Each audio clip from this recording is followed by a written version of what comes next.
Deen Maar is very important in the mythology of Aboriginal people in that our spirits entered in from after death or after the creation period, entered into this ground, then went underground to a spiritual link to the island and back into the sky.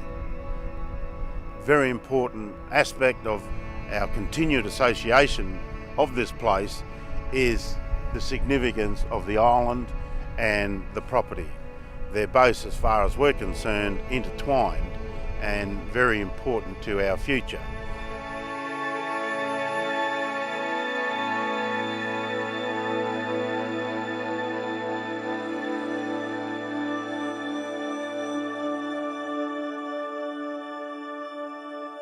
This land here at Yambuk is part of our great-great-grandfather, Frank Clarke, and Alice Dixon. They were Peekwurrong and Chaparong people, and this country around here was part of their estate. A lot of the overlay, their history, their cultural story is associated with those people.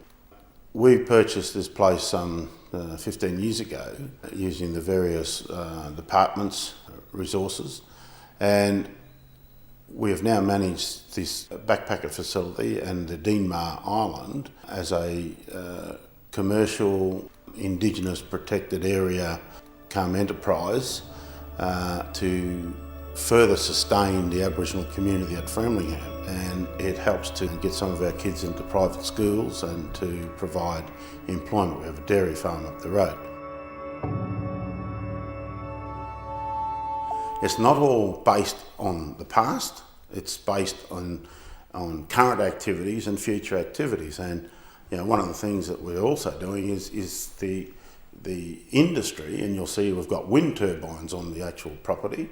We believe that that's a sustainable industry, and we think that that's an industry for the future. So we're looking at past, present and future, and we're using our spiritual connection for that guidance.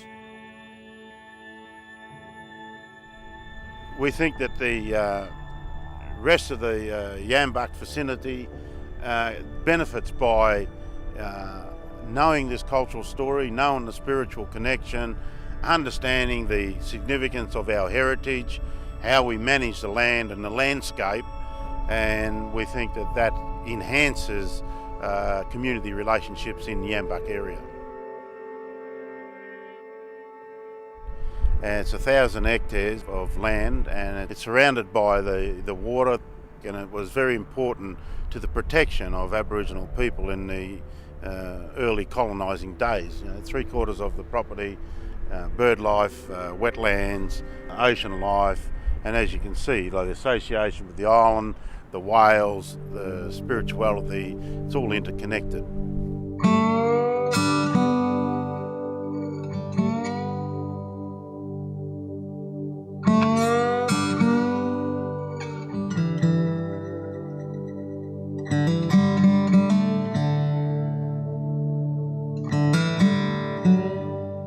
If you have an understanding of Indigenous mythology and spiritual belief systems, the spirits, like Bunjil, after he created his work, and there's several sites around Victoria, Bunjil went back into the ground, and there's a place in the Grampians, or Garryward, where Bunjil now resides. His image is on the rock. His spirit then comes out, and one of the pathways for Bunjil is actually Deen Maar. This is a picture of Deen Maar, and if you can see, it's shaped like an arrowhead, and that arrowhead is actually facing towards Bunjil, the creator, and is facing towards the site on the mainland. One of the capacities that Indigenous people had in the past was when the whales beached themselves on the beach, they would swim out and actually take pieces off the whale, and it would often be amongst lots of the big white pointers, which are associated with there. You can see the white pointers.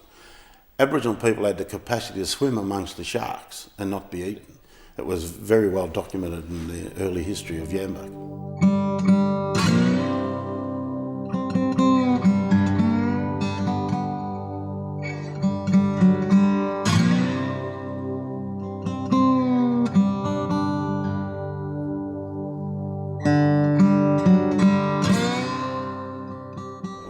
great dilemma in terms of coming to grips with a modern industry on such a very sensitive site. But we came to the conclusion that it was beneficial to us because of the economic returns. We actually helped construct these. We carted these in as part of a contractual arrangement. We got great compromises in terms of protecting our cultural heritage on the site. This is one of the very first wind farms to come into the area, so controversial because of those issues and orange-bellied parrots and a whole range of issues. But it's worked very well, we believe, and they're planting thousands or more across the landscape. So when you consider the visual impact that this will have, when you look across there, and in another 5 years' time you'll probably see 2,000 of these machines operating, it shows, I think, a great bit of foresight by our community. This here is a small example of an Aboriginal well. These are a little important sort of freshwater holes, but to be able to place this industry so close to our heritage was very important for us to have control over the positioning. They wanted to put it in the positions where the most wind and most energy, so converted into dollars. We wanted to maintain our cultural integrity of the property, and therefore via the process we've managed to have them relocate their towers, being aware of the vegetation and the bidji-widji, which is important to the parrot, and being aware of the Aboriginal heritage is important to us. And we managed to form this partnership. We realigned the road, goes around, put the tower over there. We protect our heritage and another piece over there, and everybody's happy.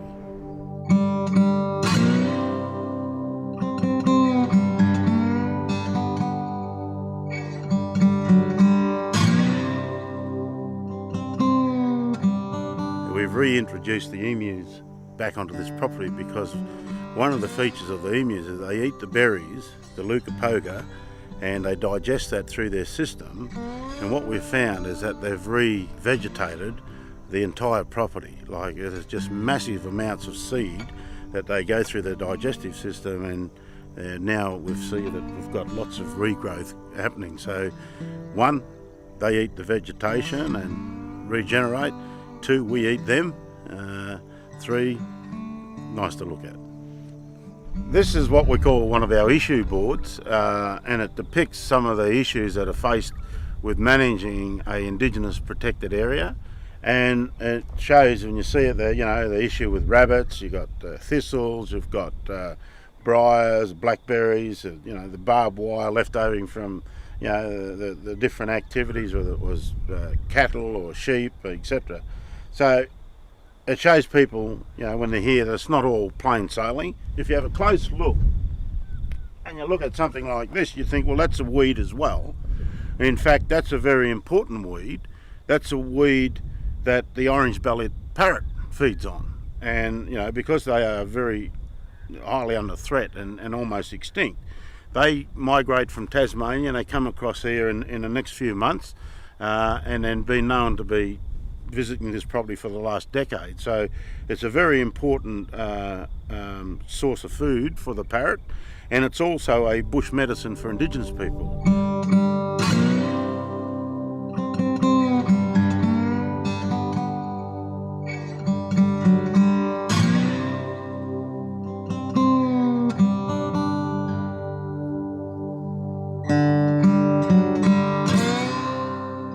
Now I think there needs to be a greater understanding of why Indigenous people want to maintain, say, Deen Maar Island as a Indigenous protected area, because it's not just for our future, it's for the future of the district. It needs the variation of habitat, wildlife, etc., for nature to do its course.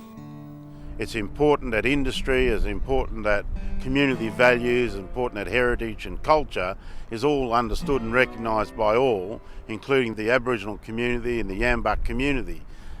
This enhances the relationship that we have with the land and with those people, and I think if that's greatly understood, then everybody benefits.